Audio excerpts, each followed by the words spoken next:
সত্যর পথে হাঁটতে সাহস লাগে। মানুষ ভাবে সত্যর পথটা সহজ, কিন্তু জানো এই পথটা সবচেয়ে কঠিন। কারণ এই পথে তুমি অনেক সময় একা থাকবে, কিন্তু ভুলের সঙ্গে কখনোই আপোষ করতে হবে না। সত্যর পথ কখনোই সহজ নয়।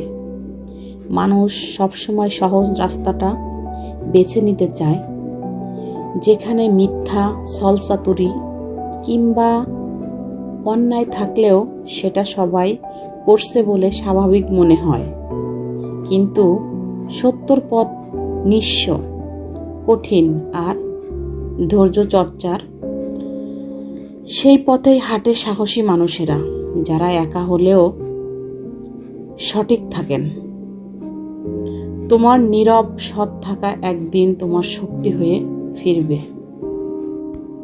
সবশেষ কথা হচ্ছে, সত্যর পথে হাঁটা মানে একা হয়ে যাওয়া নয়। এটা মানে নিজেকে হারিয়ে না ফেলে নিজের পাশে থাকা। এই পথ কঠিন, কিন্তু শেষটা হয় সুন্দর।